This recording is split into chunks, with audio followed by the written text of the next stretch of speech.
అదేవిధంగా ఒక్కసారి కనుక మనం ఆలోచన చేస్తే గతం లోపల ఇంతకుముందే మన శ్రీధర్ బాబు గారు చాలా బాగా చెప్పారు.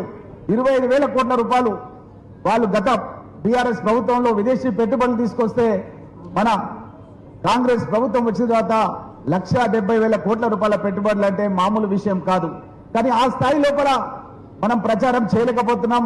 వాళ్ళేమో ప్రచారం లోపల మనను పూర్తిగా తిప్పికొడుతూ వాళ్ళు ప్రచారం చేస్తున్నారు. కాబట్టి ఇక్కడ మనమంతా కూడా దీన్ని బాధ్యతగా తీసుకోవాల్సిన అవసరం ఉంది.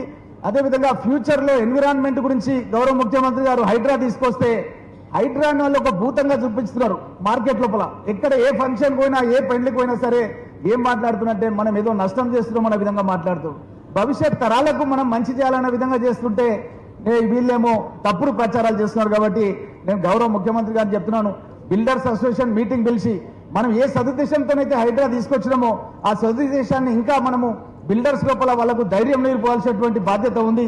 ఎందుకంటే హైదరాబాద్ నుంచి 100 కిలోమీటర్ మనకు ఎక్కడ చూసినా సరే రియల్ ఎస్టేట్ అనేది డెవలప్ అవుతుంది. కాబట్టి ముఖ్యమంత్రి గారిని బిల్డర్ సమావేశం పెట్టి వాళ్ళకు ధైర్యం నూరిపోసే విధంగా మాట్లాడాలని వారిని కోరుకుంటూ